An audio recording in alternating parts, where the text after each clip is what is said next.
I want to start with you simulating 5-on-5 games in your driveway and kind of talk Yeah. about how you got introduced to the game. Um, I mean, it's funny, but when you know, um, in my hometown, like I had a hoop in my driveway for as long as I can remember. Um, I always had this really unique hoop too. Like I had like a really thick rim for I mean, it's just whatever my dad bought and whatever came with it. Um, but I mean, that's besides the point. But my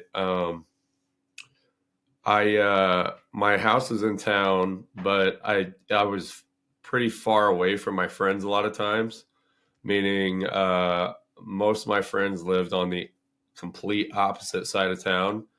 So there were a lot of times, a lot of times I was, if I couldn't get over there for whatever reason, like I could always ride my bike or whatever across town. But, when I was younger, I didn't do that a whole lot. So I was a lot of times just alone in my driveway for the entire day. So, I don't. it's it's hard to think about why I did like 5-on-5 games by myself, and just had that imagination with it. I can't really pinpoint, why I started doing that, but I started having a lot of fun with it, and like I grew up watching, because we only had like 4 or 5 TV channels. We didn't have cable or anything. So I grew up, I think when I was 7, I started watching basketball more. And obviously, primetime NBA was on NBC, which we had. So that would have been like 99, 2000. So that would have been Shaq and Kobe year, like Wow. early on. So I just, remember probably being, 9 or 10, starting to do that 5-on-5 stuff in the driveway. And like you would pass, like, I don't know, you would catch reversible and like pass over. And then like I'd always worry, like it'd be funny. Like I'd see a car coming down the road, and all of a sudden I'd just stop and act like I wasn't doing that. And because I was so embarrassed sometimes. And then, um, but yeah, I don't know why I did that, but I think I definitely know it didn't hurt to have that kind of imagination. Um, so Yeah, that's cool. Yeah, I mean everyone's got those stories shooting, pretend buzzer beaters or recreating right, moments in their right, driveway as a young kid. And right. I know you mentioned a little bit that you think that's helped you with, your training along the way and being imaginative and having those scenarios. So that's a really cool. Yeah, because I think a big thing just in the training space and just coaching space in general is, and I grew up doing it with coaches too. They run, you when you simulate and work on things in a, whether it's 1-on-0, meaning no defender, or 2-on-0 or 3-on-0, or then you get to 5-on-0 where you're practicing plays against nobody. You're running break against nobody. I used to always think there's a time and place for it. Um, and then even like at the younger levels, because you're like, well, if you add defense and you have kids that may not run defense perfectly or anything. At the end of the day, a body's a body. Um, so uh, but just by having somebody that's not letting you just go through them like air, I think changes everything. You know what I mean? Even if it's Yeah. so, like even in like a skill workout, if we're doing something, again, I'm just throwing an example out. If we're working on like a finish at the rim or something, and again, this may change if you're working K through 3, like that's different, or if you're working, but like if they're like 4th through 6th, even, to an extent, 4th through 6th grade, even that load, again, to an extent, like if you just, instead of focusing so much on the actual like finish and stuff like that, just have somebody on them, to where they're they have to be they're learning out of it. So they're having to be not necessarily creative, but they're actually having to learn on their own. And you can make that defender easier or harder, right? You can just make it full on. You could make it to where they have to play with their hands they have to keep their hands above their head at all times. You can make it to where you can even I do this a lot, especially with younger kids. I love it. The defender has a ball in their hands with both hands on the ball, and they have to have it above their head. They can block with the ball, which again, like when kids do it for the first time, they have fun with it because it's like they have a ball. They would never play defense with a ball above their head. And then you can make it harder on the offense. You say you have to have the ball in at least one arm, and you can switch it type thing, or you have the ball in both hands, and like you can create contact with it and stuff like that. So yeah, I mean, I'm just big on, so I'll circle back to the point I'm trying to make is if you have no defender, if you are 1-on-0, if you are by yourself in a driveway, you have to have, some sort of imagination, right? Because a cone isn't going to cut it. You can do anything against a cone. It's a cone. A chair is a chair. Like, I think like gimmicky things, like you ever see those, you can buy like dummy defenders and stuff like that. Yeah. Like that's silly too to extent. So I think imagination's extremely important because it's funny. Like I've done, stuff in workouts before where you work on something 1-on-0 and then you go, okay, it's just free flow. Use any of these three into this. And then what they do makes no sense. Like a kid driving to the basket and crossing over back and forth while he's driving, like that makes no sense. So yeah, I think imagination is so important. Yeah. You see a lot of those types of things nowadays with all the trainers, and question a lot of that. Staying on the early scene and the driveway hoops. You grew up in Paxton, correct? Yep. Okay. What was the basketball scene like there growing up, and who introduced you to the game? Was it your dad that put the ball in your hands? Yeah, Dad put the ball in my hands. His brother too, my uncle. And as far as the scene, I mean, I know my dad, like, he coached me in like Park District, like rec league stuff growing up. But again, like there really wasn't, early on it was more that kind of stuff, and it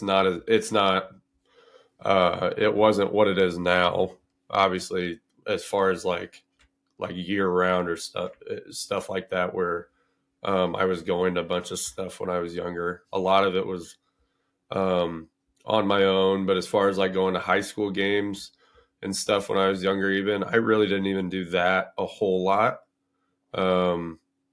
It was truly like, if I had to, break it down percentage wise, like it was truly like 80 to 85% was probably driveway. Wow. If you had to go to, because like even then, like even when I got into high school, it's like you can't get access to small town. Like you would think, it was probably easier back then than it is. It definitely easier back then than it is now. But like getting into a gym, just your school gym, is next to impossible unless you know somebody. So one of my best friends, his dad was the athletic director, but again, like we would only be able to get in there if, he got us in there at certain times when, nobody's in there type thing. So, honestly, growing up, I'd say, even just being around like high school stuff, I didn't do a lot of that when I was younger. It was driveway. So what was your high school basketball experience like? Where'd you go, and was high school around the time where you started taking basketball a little more serious? Yeah, I'd say definitely going into. I started taking it more serious when. I'll remember this. So I went to PBL High School. So I'm from Paxton. It's Paxton, Buckley, Loda. It's just small towns, kind of all co-op with each other. But seventh grade, a summer. So this is definitely when I started taking it more serious. The summer going into my eighth grade year, so between seventh and eighth grade summer. So seventh grade, like I was good, but we had a lot of talent for like junior high team. Like if we would have kept all those kids together through high school, we would have been phenomenal. But a lot of things happened. So in that summer alone, one of my friends, his mom got caught embezzling money from the bank she worked at. Wow. So they up and left out of nowhere. And I've probably seen him one time since that happened. He came back for like a couple of days.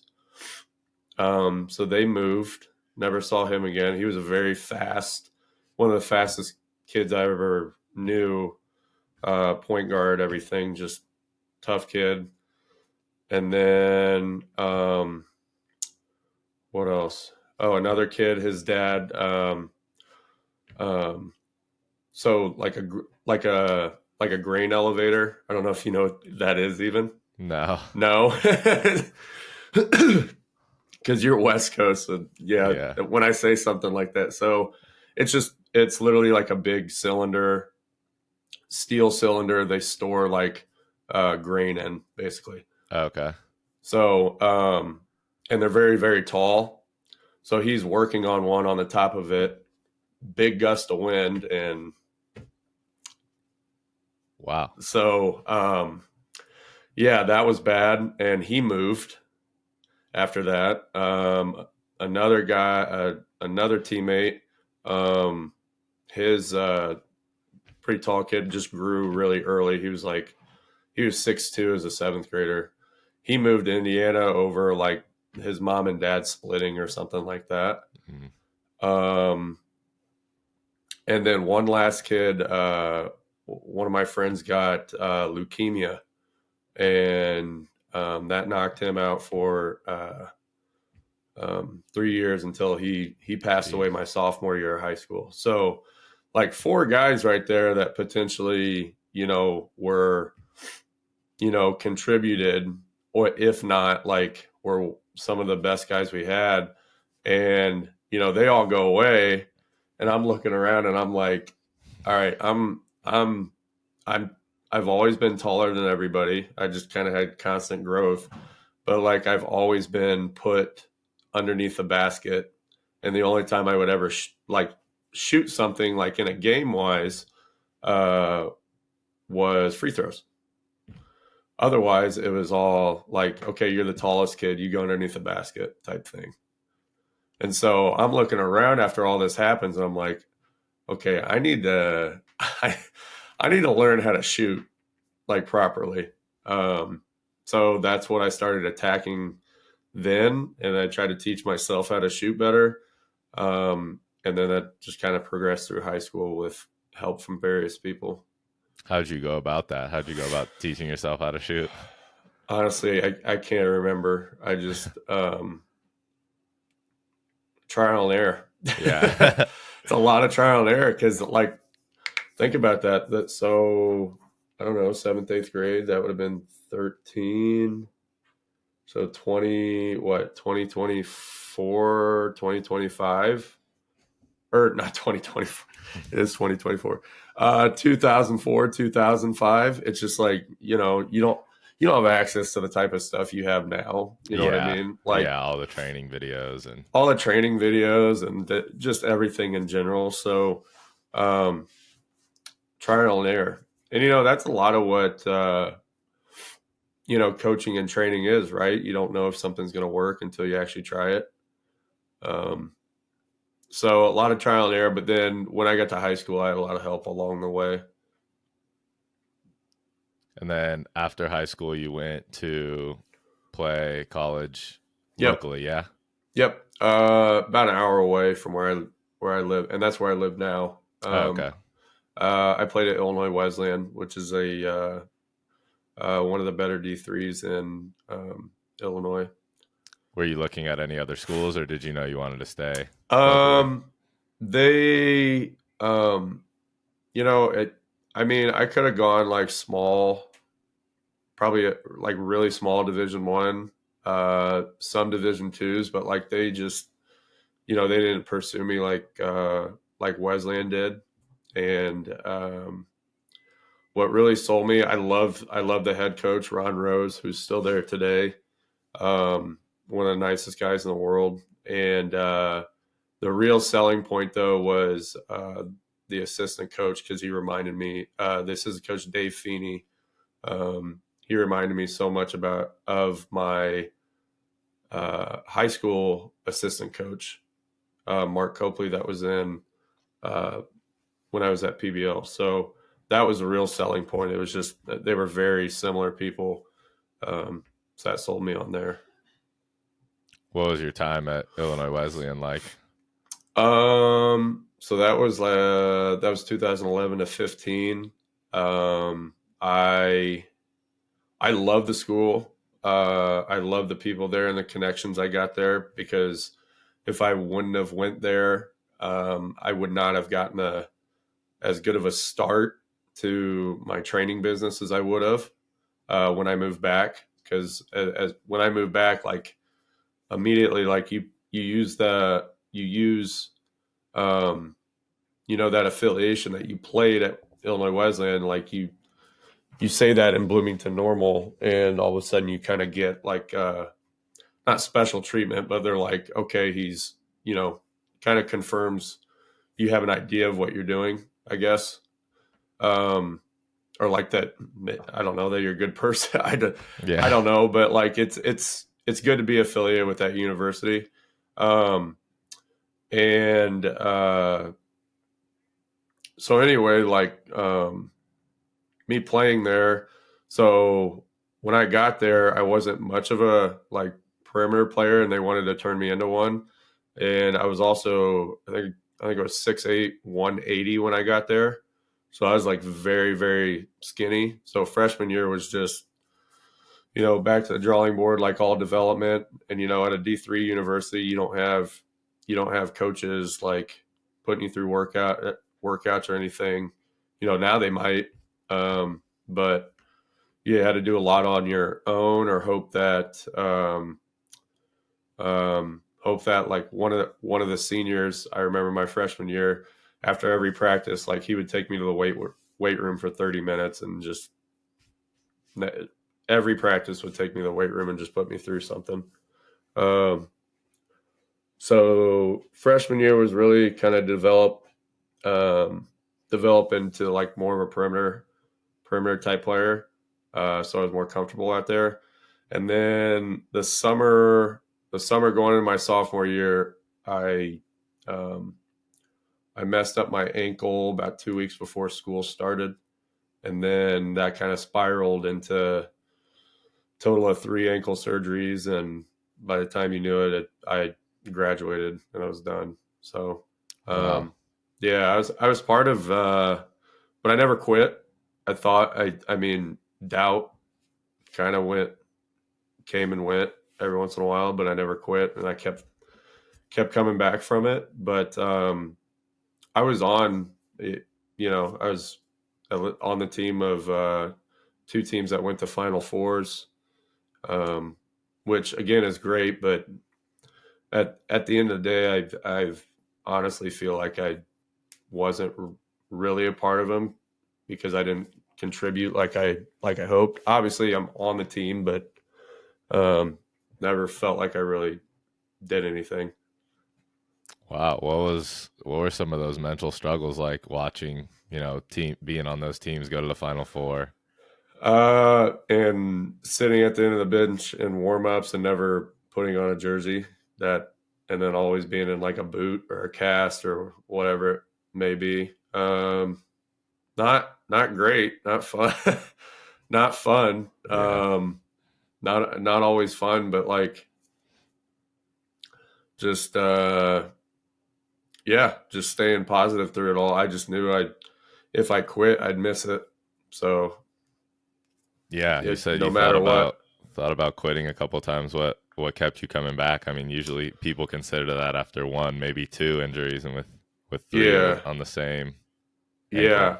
Um, I don't know. I think that's a big thing is I just knew because some people quit and they're like, yeah, they miss it for, because that happened at what that happens at Wesleyan actually quite a bit and probably at multiple division. Actually, I know it happens at other Division III universities even because they, they get a lot of kids on their teams. So like my sophomore year, we had 29 guys. 29? 29. I didn't know you Yes. could roster that many guys. Well, they're not, you don't put them all officially on a roster, but 29 guys. Like our guys organizing open gyms and like weight sessions and conditioning set, it was wild. You felt like you're on a football team or a baseball team at times. Yeah, what was a practice like with 29 guys? Nuts. You're not, if you're not like even top 20 guy, like good luck getting a rep. Like I've never heard that before. Wow. It's nuts. And the problem is it's like, they recruit that many guys because and that was crazy. I think the rest of my time, it probably hung around 22, 23. If I remember, I just remember my sophomore year, 29 was the number. I'm just like, God, you got to really like it if it's 29 guys. Like, but the reason they do that is, and I remember when I was being recruited, Coach Rose told me this.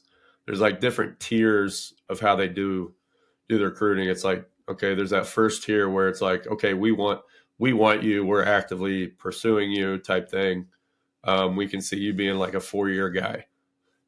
Then you got, kind of second tier, which is, we want you, we promise you 2 years to maybe get better, figure it out. And then, kind of see what happens from there. And then there's tier 3 where it's like, okay, you can come, but we're not promised, we're not giving you anything, we're not saying, hey, this is what we want to see from you going forward. Like maybe it works out, maybe it doesn't. But what's funny is like those tier 2 guys sometimes end up being big time. So I played with a guy that was quote unquote a tier 2 guy that was a year older than me. And he ended up being an All-American. Wow. So like, you never know. Yeah. Were you a tier 1 guy going in? Yeah. But then it's like, I knew I had to develop too though. Like I remember it always being like potential is a word. I had potential 6'8", wide frame, can learn to play on the perimeter, could be an asset.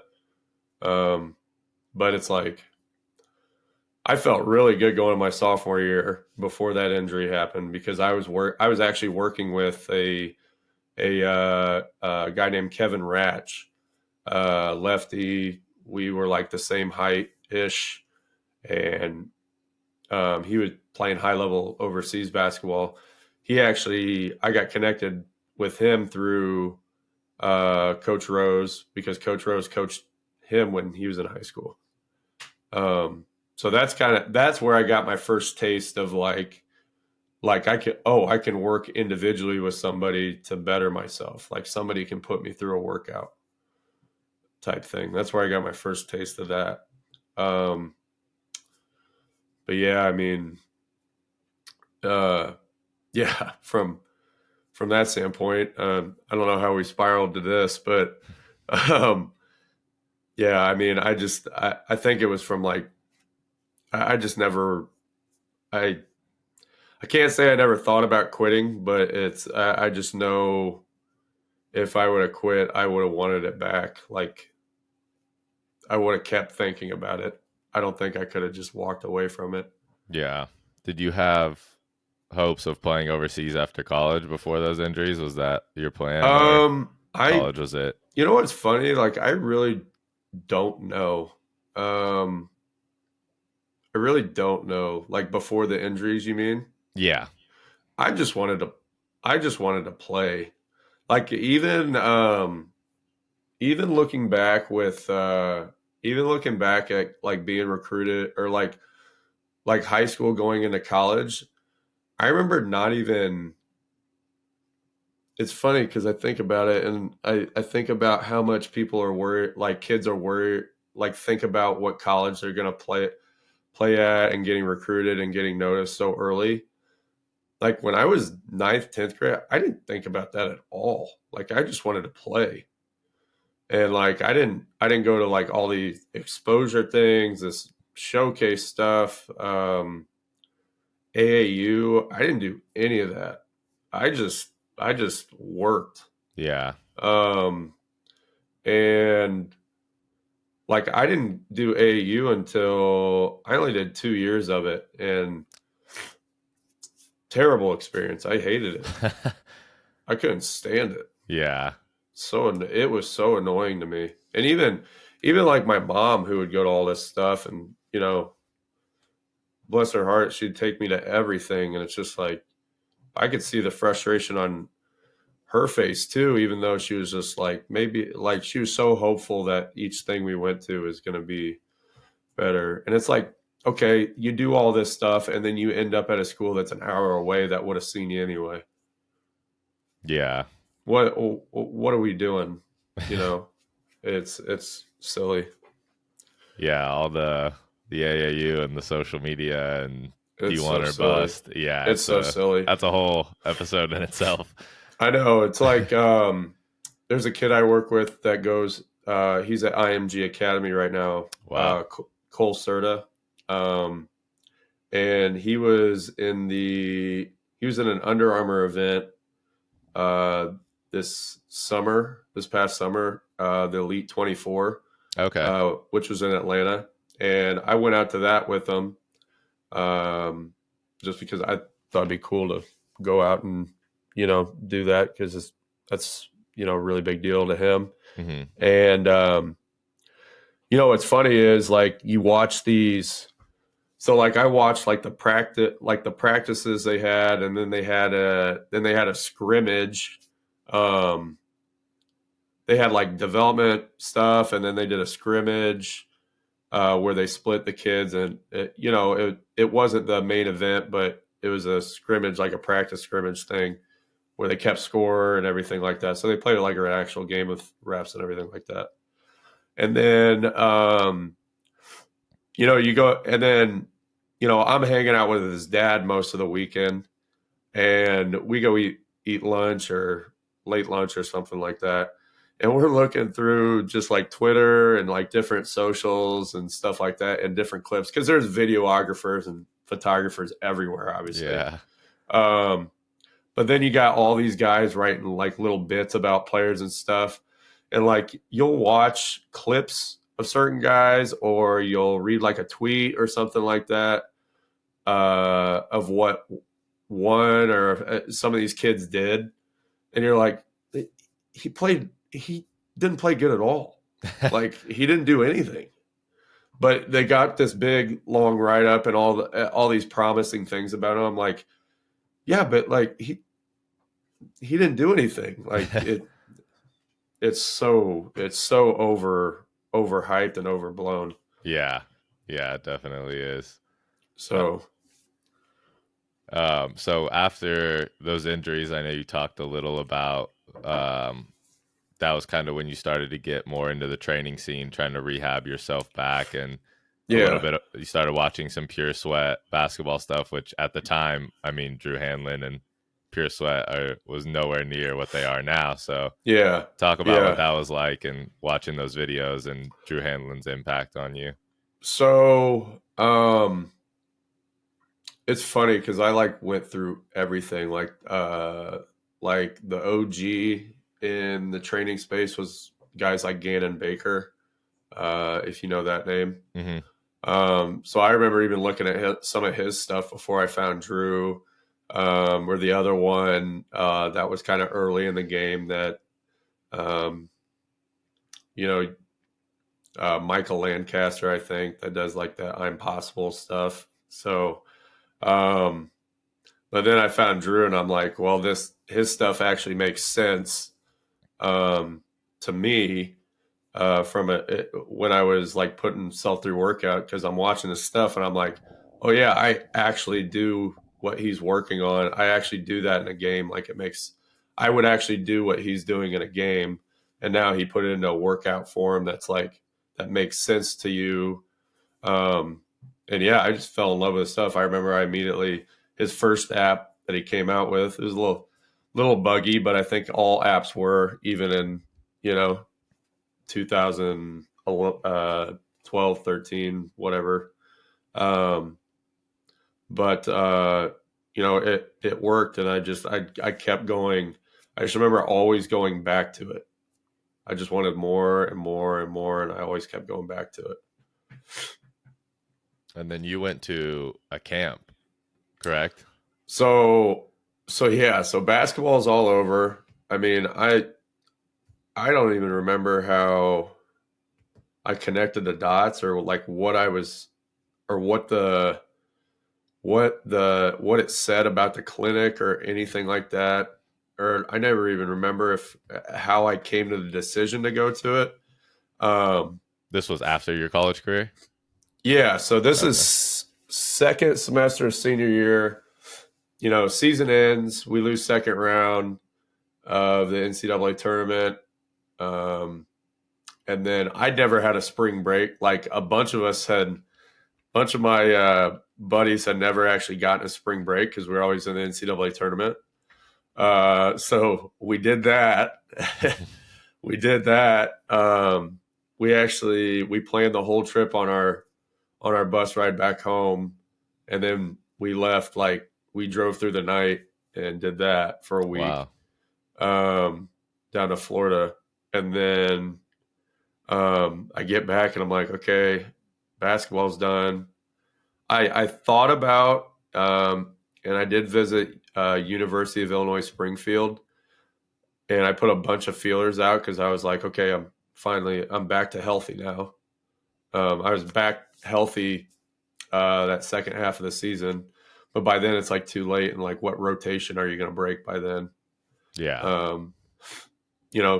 2.5, 3 years, and now you're ready to go. Like, it's over. So I was like, okay, maybe I want one more year. And I remember visiting UIS and talking to them about fifth year, and they were like, oh yeah, we'd be good with it. And then the minute they showed me a classroom, I was like, no.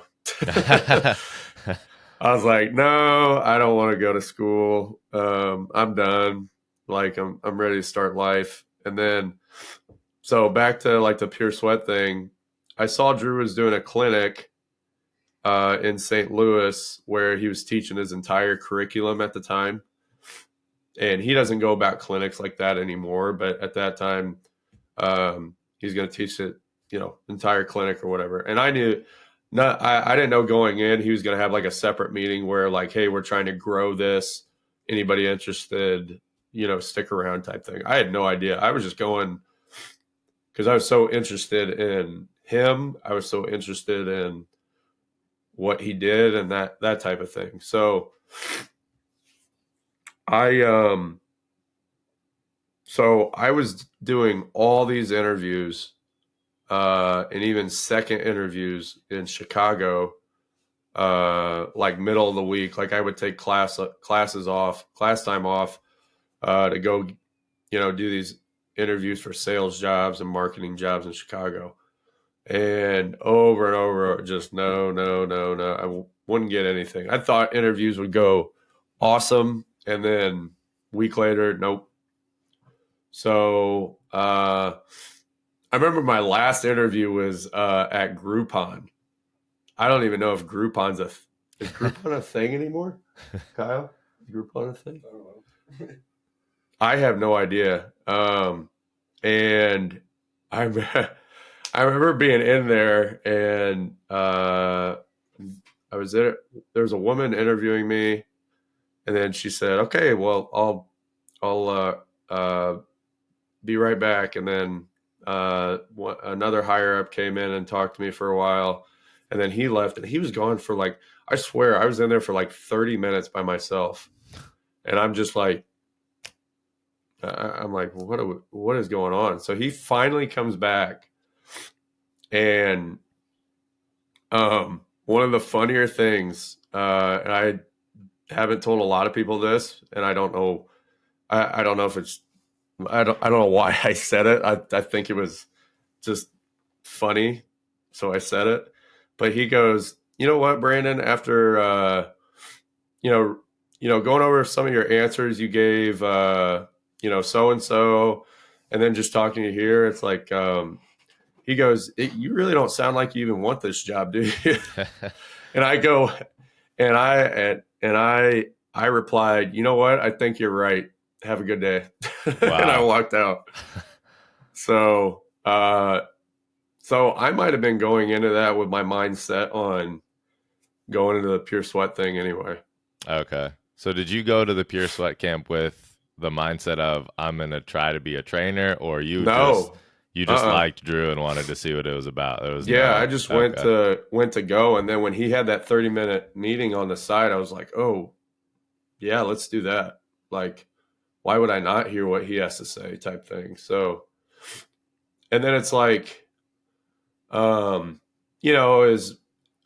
info here, like, this is what we're looking to do. This is what we want to do. This is our kind of plan of growth type thing. But it was very loose. And like it wasn't, super like in place type thing. But he was like, "Okay, when you go back to your wherever home is, like, here's my number, here's my email.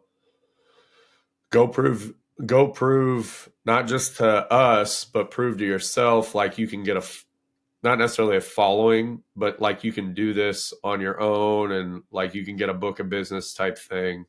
I'm like, "Okay, I'll do that." And I did that for a year, and I tried doing it out of my hometown of Paxton, which is hard because then it's like you're only attracting, you're only attracting local kids. And I was at the time, like, I didn't even have an Instagram. Whenever that was, 2015, the summer of 2015, and then going into 16. But from doing stuff on Facebook, so I get local kids every once in a while. I get Champaign kids, but it's like small town. Like, there's no gym space. I can't get into my high school. I somehow got into one of the old junior highs. Before, now it's torn down, but like, I was sneaking into gyms, and like I knew enough janitors in town, but like I knew, like, I was getting into gyms that I knew I wasn't supposed to be in, and like I was doing some trainings with the lights off and stuff just so I wouldn't get caught. And then I even got a coaching gig, freshman coaching gig at a high school about 30 minutes away, or 20 to 30 minutes away. And I did trainings there, here and there, but not like nothing crazy. And like, I remember that summer. I remember that summer what I did. Like, I'm not a good golfer by any means at all, but I would either golf in the morning, and I was living off graduation party money. I would golf in the morning and then train like a few kids at night, or I would train like a handful of kids in the morning, and I would golf the rest of the day. Like, that's all I did for that whole summer. And then after a while, and even when I went to Champaign, I was doing it out of a YMCA, and so I had to pay for a YMCA membership, and then like you're technically not supposed to do training and stuff in there. And like you got all these balls bouncing, all these kids running everywhere, and like it's not a good environment. And when you're only working with one kid, like you're not being paid that individually, you're not being paid enough either. So it's like after a while, I'm like, well, man, I'm not making any money at all. So I got an actual job. I actually did get an actual job in the suburbs a while after that, about a year down the line. Where was that? That was in Chicago? Not in Chicago. It was in the suburbs. I think Skokie, okay. Illinois. How'd that go? So you stopped training altogether at that point? Stopped training altogether. I also moved up there. There was a girl I was dating from Bloomington. She was a student at Illinois State, but she was from the suburbs too. And when she graduated, and I'm looking at this, I'm like, and I don't regret it now, because if I wouldn't have done all that, like this, what I have now probably would have never happened. But I did move up there for her and to get a desk job. Like I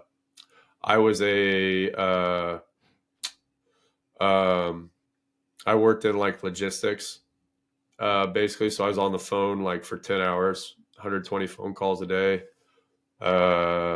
Basically the company I worked for had these customers, and those customers had this product, and there's all these trucking companies. So customer pays us this.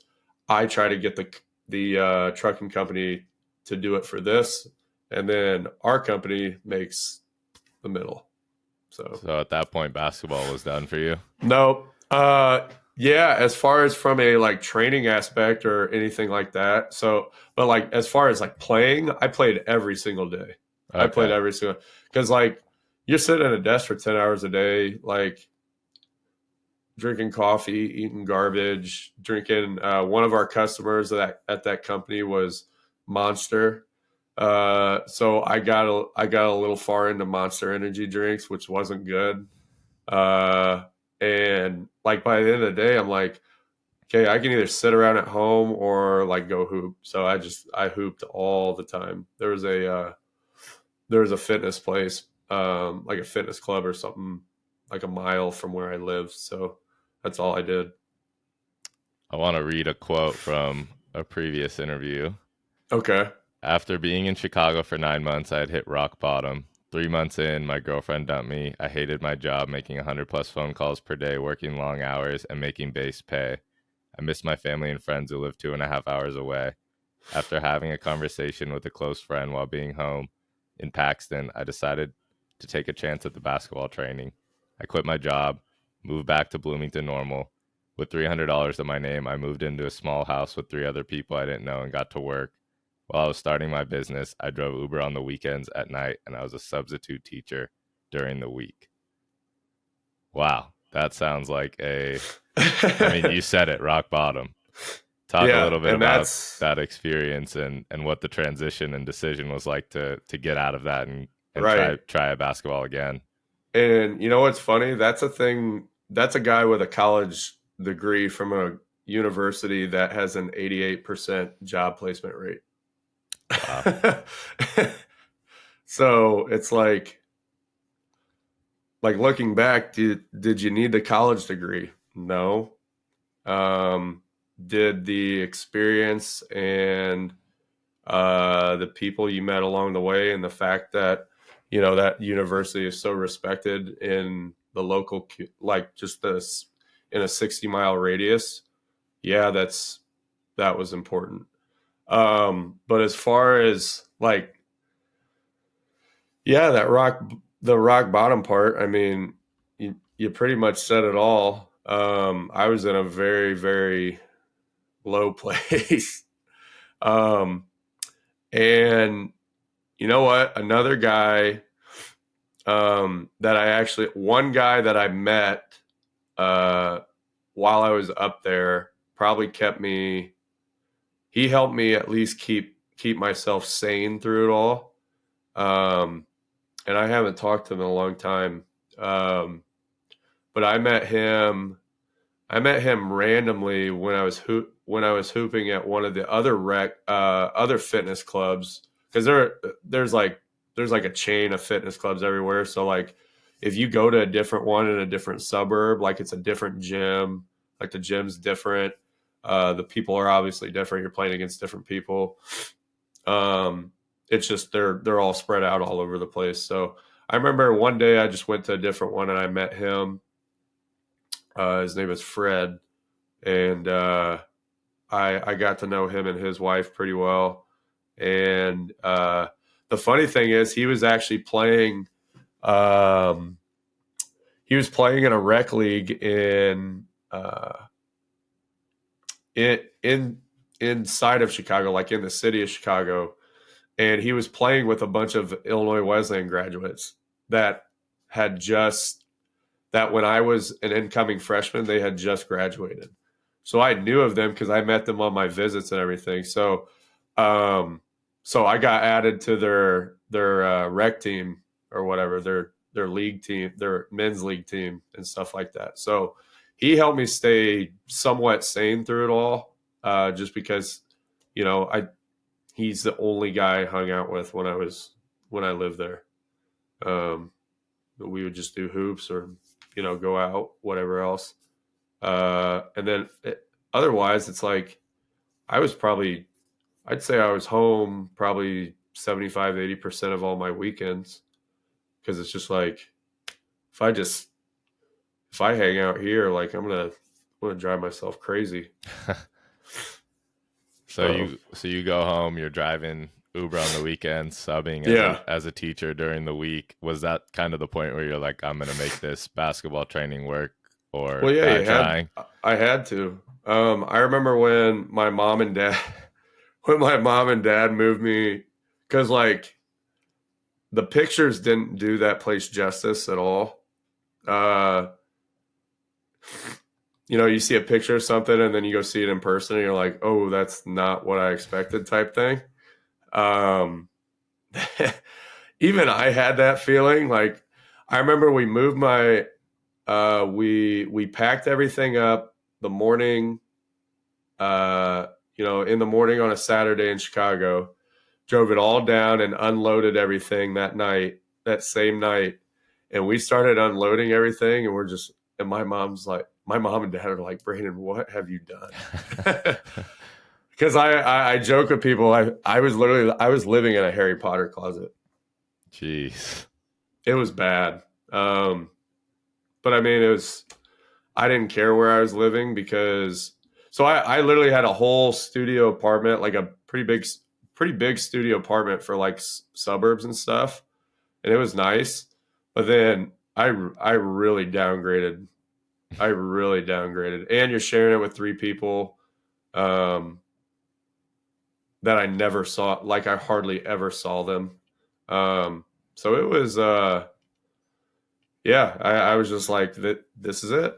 Like, this is it. And I did those 3 things together as long as I felt like I had to. So what was it like building your training at that time? So again, being from Illinois, being having that affiliation with Illinois Wesleyan really helped. One of my teammates when I played there, Mike Mayberger, he was actually at the time coaching a junior high boys team. And, the first step, obviously, you got to lock down gym space. If you don't have a gym, you can't do it. Except when it's COVID, then you do it at the park, which I did for a whole summer, which was, looking back, was actually a lot of fun. I would never want to do it again, but it was interesting just to make things work. And so Mike I asked Mike if we could have a meeting between him and the principal and like of the school. It's private Catholic school, so normally a lot of the the religious schools, whether it's Lutheran, Catholic, whatever it may be, Christian, whatever it may be, they usually are a little more open to doing things with people like that. So it was great. It was a great first summer.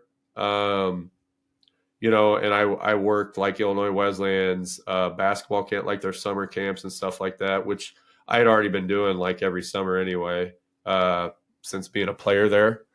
And I still do it when they need an extra hand, and if I can make it work in my schedule. But flyers everywhere. Obviously, I'm not a big flyer guy anymore because social media is so crazy. But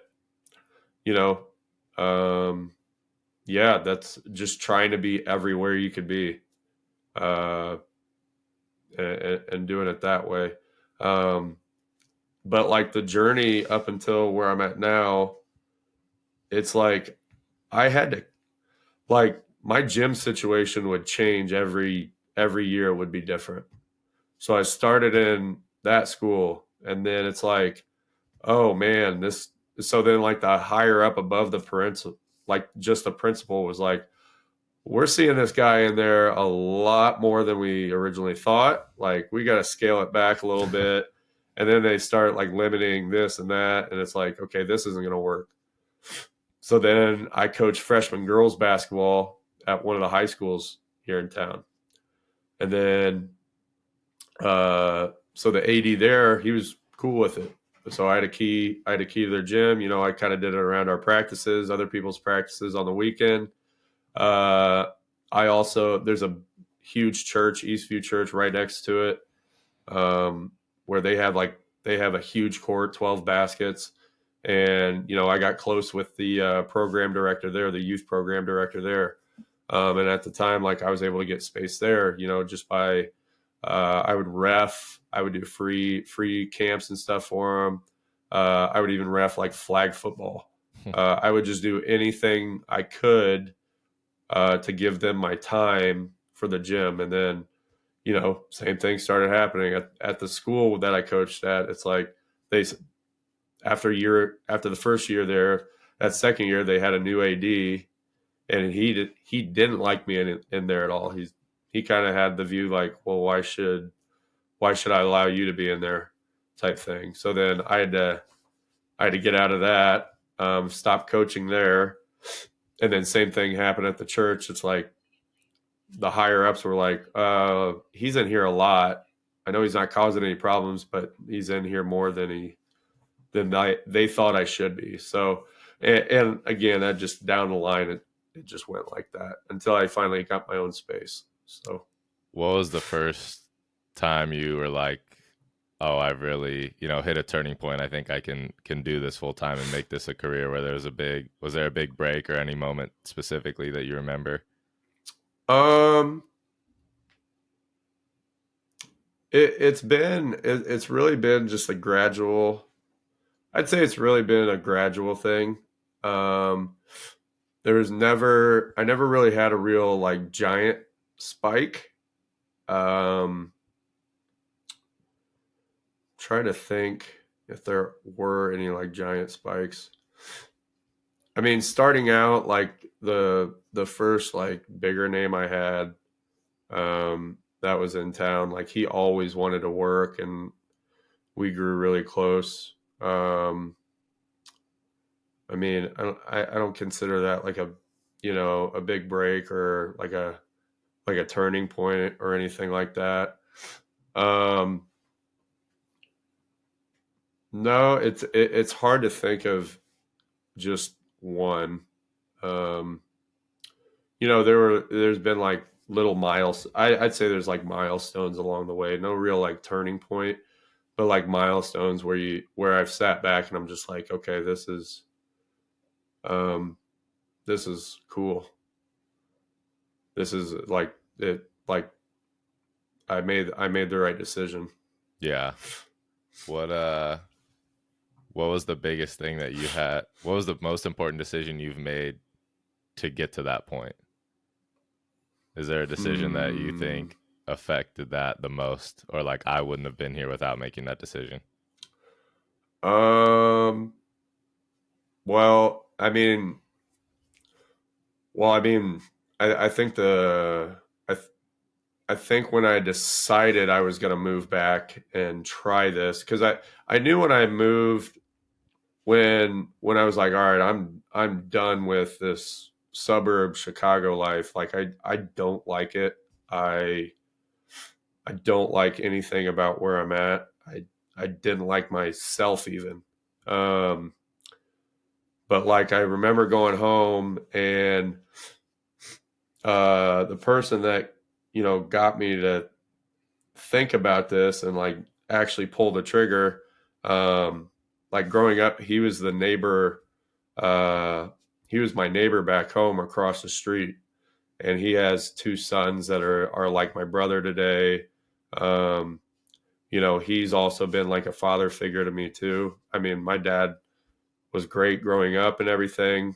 But I really felt like I had like a second set of parents even when I was growing up, just because I was over there a lot with their kids and stuff.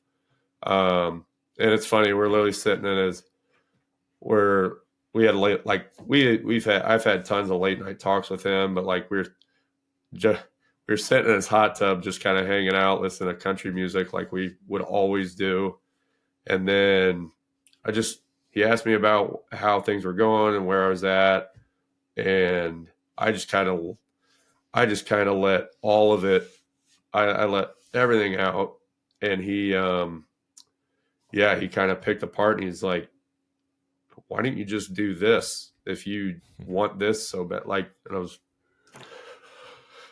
it didn't take much convincing. I was just like, you know what, you're right, type thing. So, and I just did it. And I, cause like the situation I was in wasn't good anyway. So like how much worse could it get, type thing. So, I think the other thing too is like growing up, I was always, my grandpa ran his own construction business for like 40 to 50 years. So I think I've always grown up like not wanting, when I work or something like that, I'm not big on people telling me what to do or like how to necessarily do things, or working for somebody else necessarily. Like I've just never been a huge fan of that. So I think that's another reason I kind of got why I do run my own business. I obviously take opinions and stuff from people, but not like taking orders and stuff like that. So yeah. Talking about some on-court stuff a little bit, your on-court training. How do you go about developing your style of training? What's your learning process like?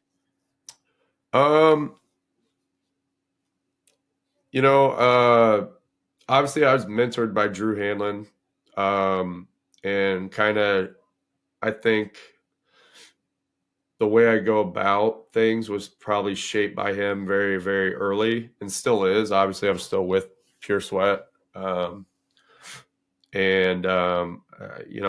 think I will never break that tie. There's no reason to break that tie. I mean, I have a good relationship with Drew, Rich, the COO, and I have good relationships with multiple guys that are part of Pure Sweat that are some of my best friends that I wouldn't have if it wasn't for being a part of that. So, I think early on was shaped like that. And then, I messaged another, because there's so much like TikTok, Instagram, YouTube. There's so much stuff, and there's a million ways to do things. But I think anymore, the way I learn, I learn every time I'm on the court. Sometimes it's cut and dry, but like it's the same thing over and over. Like I've taught it the same way every time, and maybe you don't always learn something new, but a good example would be like on Sundays right now, most kids are in season still. So Sunday's a big day. And I do like sharpshooter Sundays. So it's all shooting. So like I've got 4 groups of those, 8 to 12 kids in each of them, hour and a half each. So 6 hours of that. So, and they're all remotely doing the same thing. Excuse me. And then, but like as they progress, the kids either get older or, farther along, so you can make it more complicated towards the end. But overall, we're accomplishing the same stuff, whatever we're working on. So it's like when you do back to back to back to back of the same thing, you try not to get on autopilot because shooting's very like individual, but like I can catch myself getting on autopilot, but then like everything, it's like a comedian, right? So comedians have to come up with, after they put out hour special. Well, now everybody's heard that. So now they have to create a whole thing of material. So it's like, think of it like that. If my first workout, I'm like, that wasn't, my wording wasn't sharp or something like that, or the way I demonstrated wasn't sharp. Okay, now it's gonna be sharper the second time. And by that 4th time, I could do it in my sleep.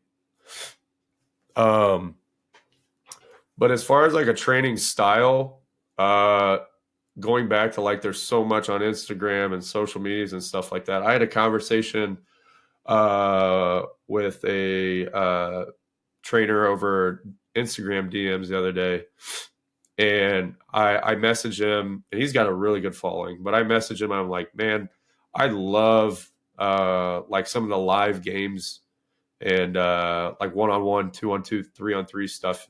I love the stuff you're putting out. Like I asked him if you ever want to get on a call and like trade notes on stuff, or just I'll give you this stuff I have from this guy, and you give, like, it's very, and I think that's how it should be, because like coaches steal stuff from other coaches constantly. Yeah, nobody's coming up with anything new anymore. No, but yes and no though. Like I love to, like, if I'm just flipping through, what I've been doing lately is I've been trying to make my algorithm better on social media.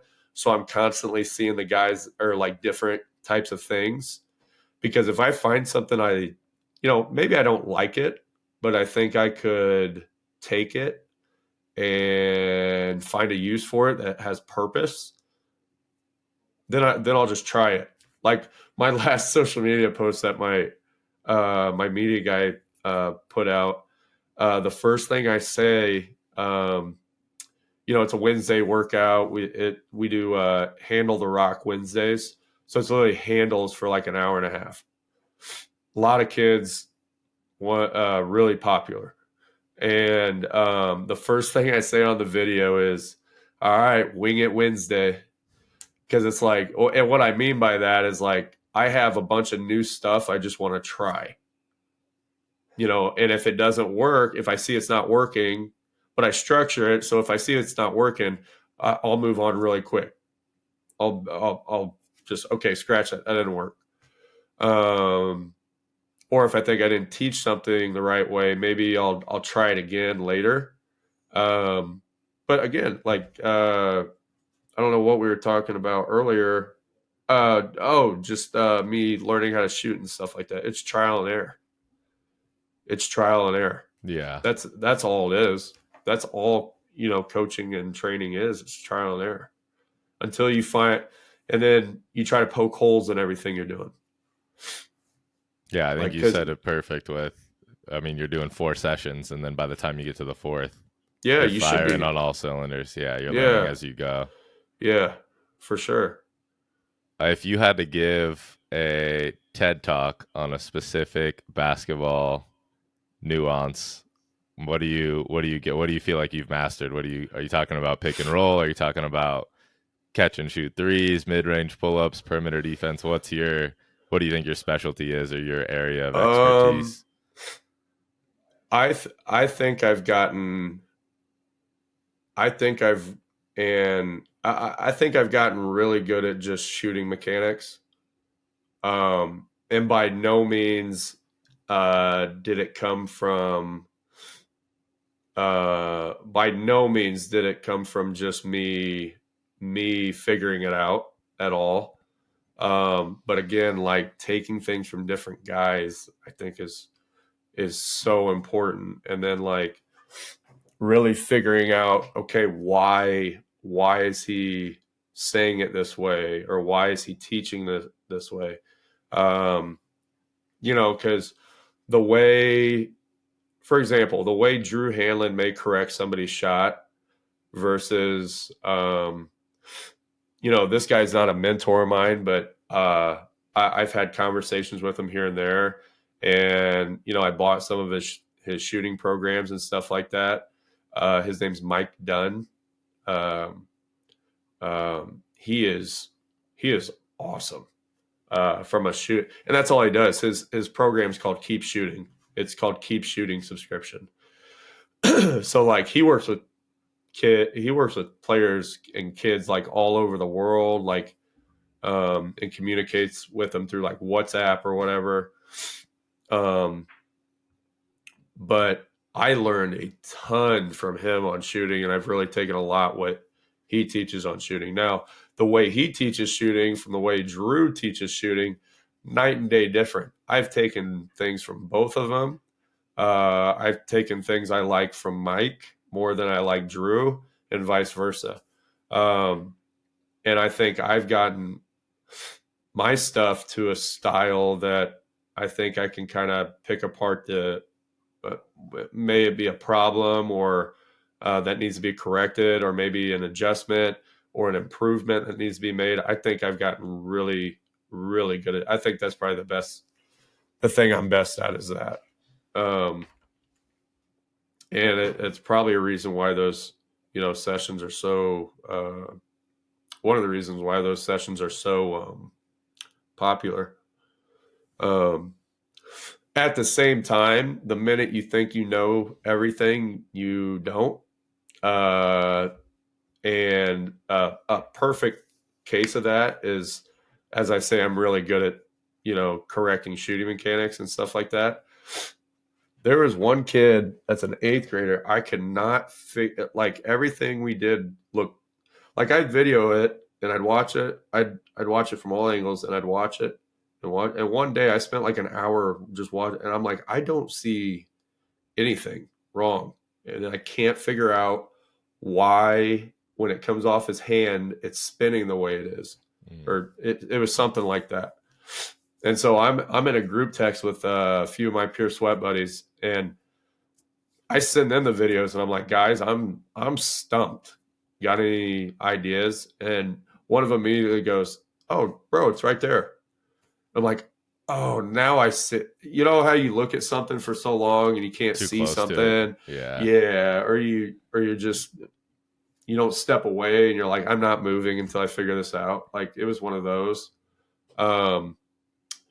And after that correction, or after they pointed that out, made the correction with the kid, and it completely changed my process on the order I go about making that specific correction. Wow. Yeah. Sounds like you got a good group of guys to keep you in check with that stuff. For sure. And they all do it too. I mean, if one of us, because it's just everybody, and everybody can have a different opinion too. And that's what's great about it. Yeah. There's no one way to shoot.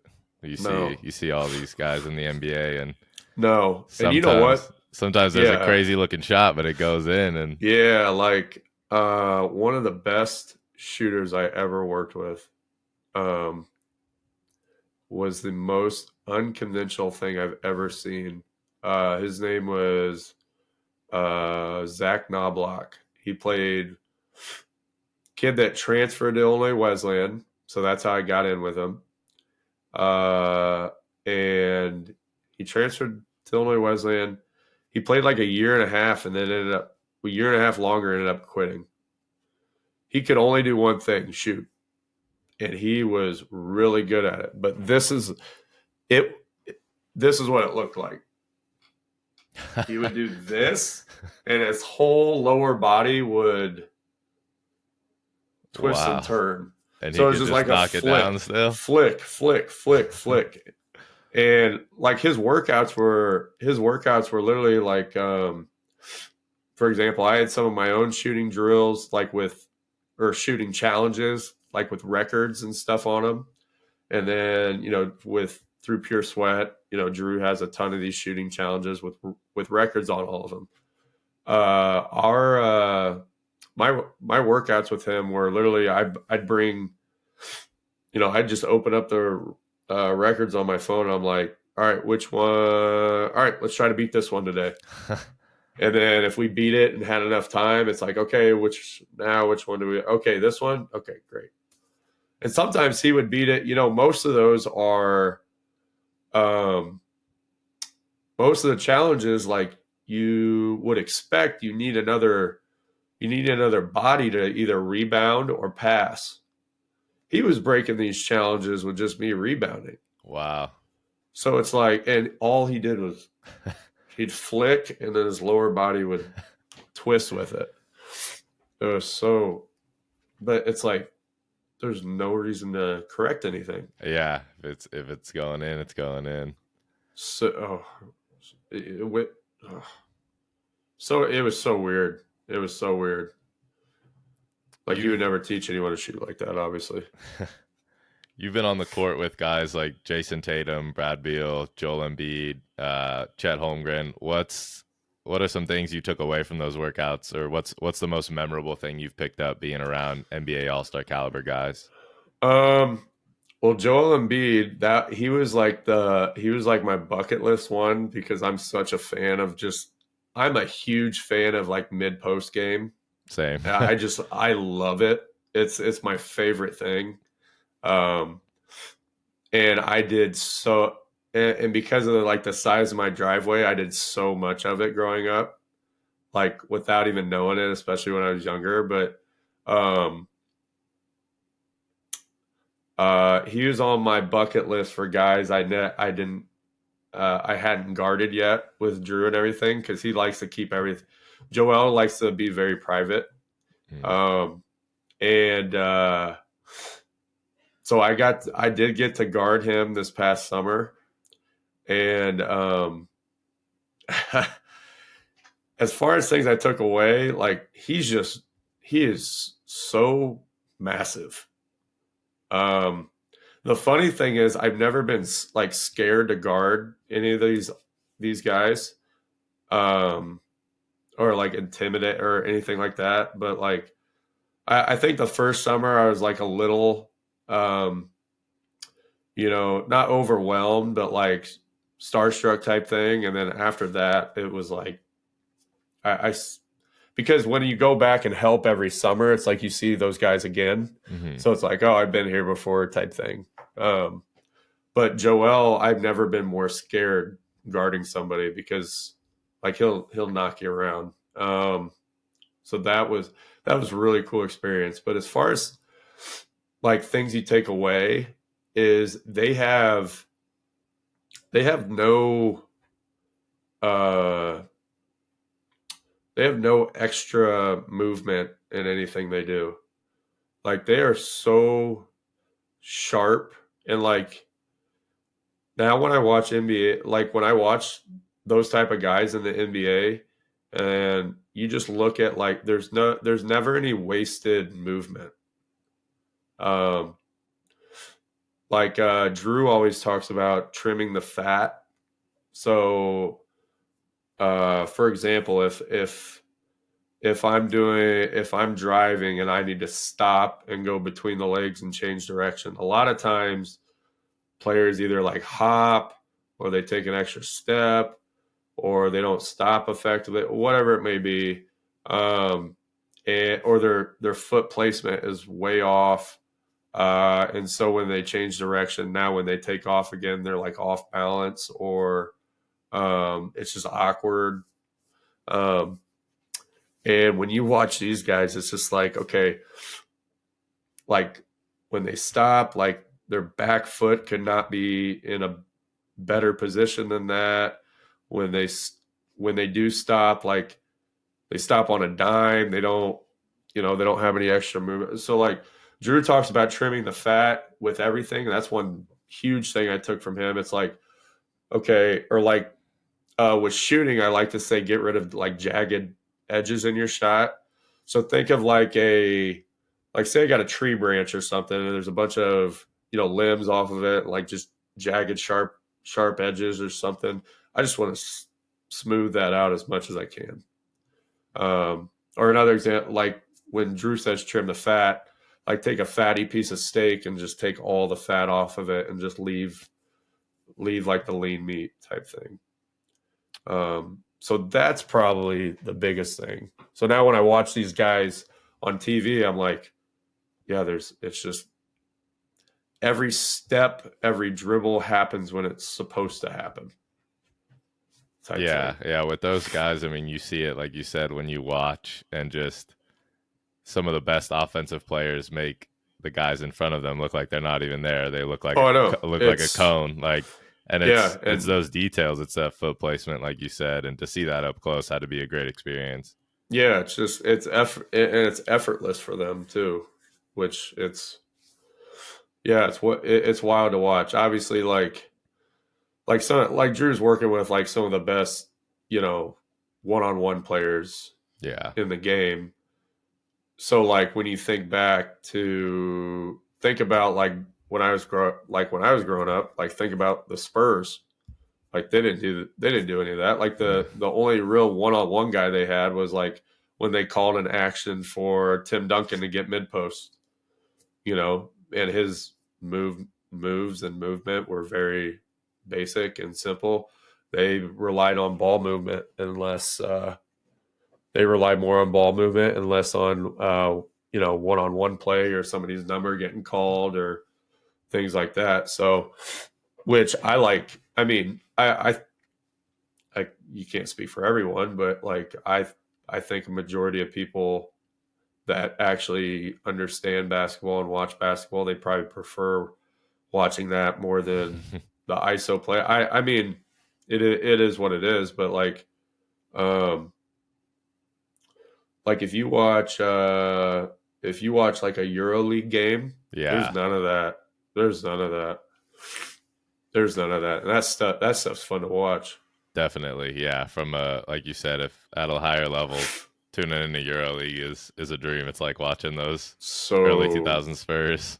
Yes, it's so cool. Yeah, so cool.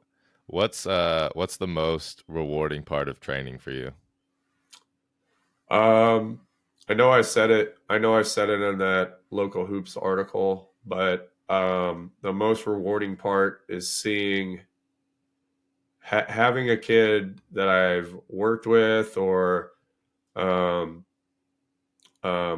an impact on them as a player and just as a person in general.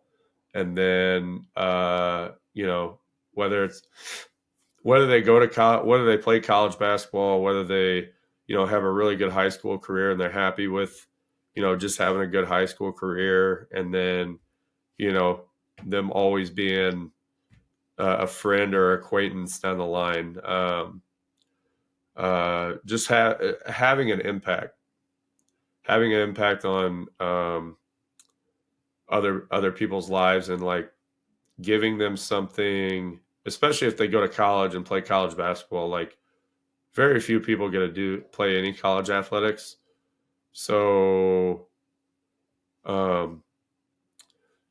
especially like, and have a good college career. That's a big one. It's like, I want to give as many players as I can a great college career because I ultimately didn't have a very good college career individually. So it's almost like I'm filling the void of what I didn't get, but I'm filling it with all these, like collectively, all these players. Wow, that's an incredible answer. It's very selfless of you. Yeah. That's cool. What's next for you? What's next for Heyen Hoops or anything on the horizon? I know you recently got into a facility. I your own did. facility? Congratulations. We've been there for a year.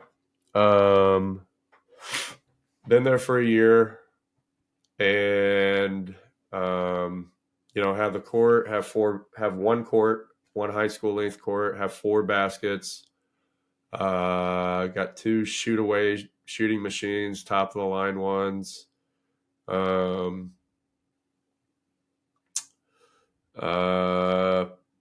We're pretty much we've pretty much grown into that facility as much as we can.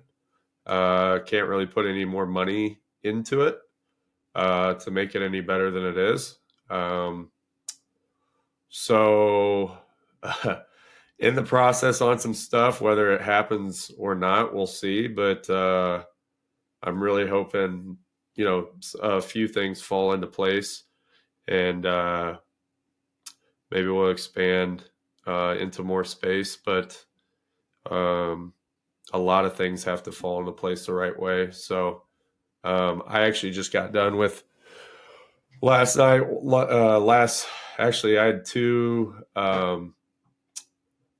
No, I had 3 games in the last 3 nights.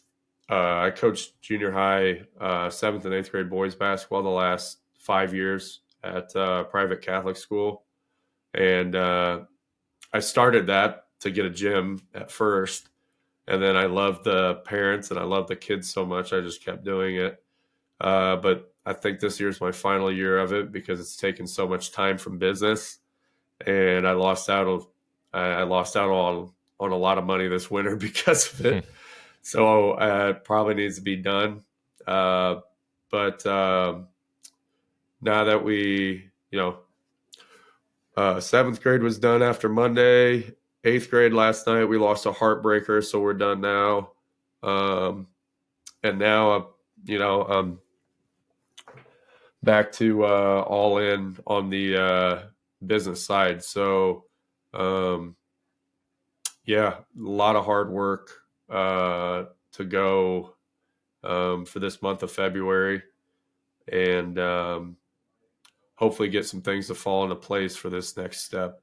I don't really want to say what the next step is, but obviously the big one is getting more space. So that's where it head's at right now, because I got something in the mix that if things fall into place, it could be a really big deal. Not just in Bloomington Normal, but like in a 60-mile radius. I think it'll be really special. So we'll see, because I don't want to keep talking about it too, because the more I talk about it, the more like I don't want to force something to happen. Yeah. I think that's, me and my fiance are big on everything happens for a reason.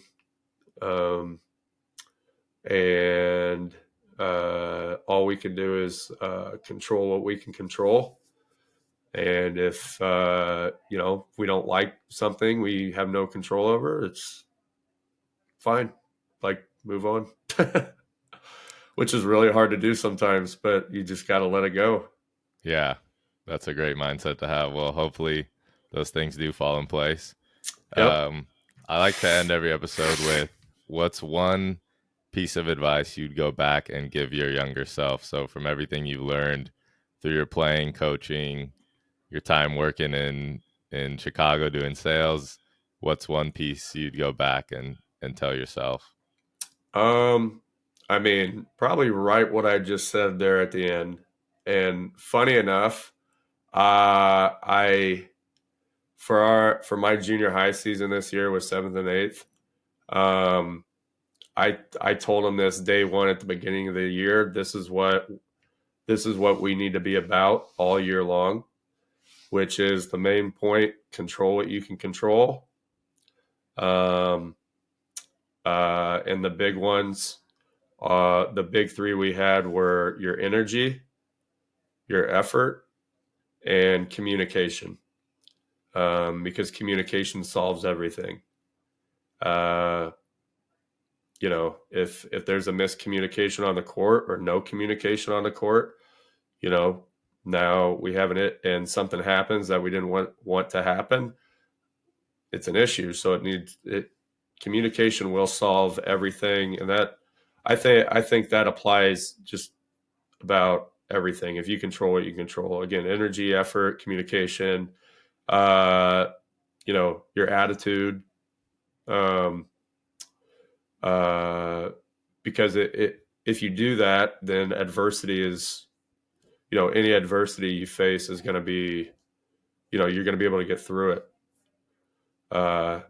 So like when I was in the worst possible spot, like I wasn't thinking about any of that stuff. So it took me getting to the lowest point to, be convinced, hey, this isn't what I can have, something different than what I currently have, but I can't have this, poor me mindset. It's got to be, hey, this happens. I don't like it. It is what it is. I can't do anything. If I can't do anything, if I can do something about it, then I'm going to put effort into it. I'm going to put effort and energy into something else to do something about it. But if I can't, I'm just going to keep going. I'm going to tunnel vision. Yeah. So. Wow. Yeah. That's definitely something you'd like to keep in mind throughout the whole journey, but it's at times harder than others for sure. Very, very. Well, where can people find you? What are your social handles, some training clips that people can see, or anything where can we check you out? Yeah, so socials, at Brandon Heyen on Instagram, TikTok. I think it's Heyen Brandon on Twitter. Trying to do more Twitter, but it's hard because I'd rather just do more video and stuff like that. But which I guess I could do on Twitter. It's just not, I don't know. But anyway, yeah, at Brandon Heyen on socials, and then at Heyen Hoops on socials as well. Heyen Hoops. Because when I say Heyen, people always mess up that last name. So, but yeah. Great. We'll tag those links and site below. Thank you for coming on. Yeah, for sure.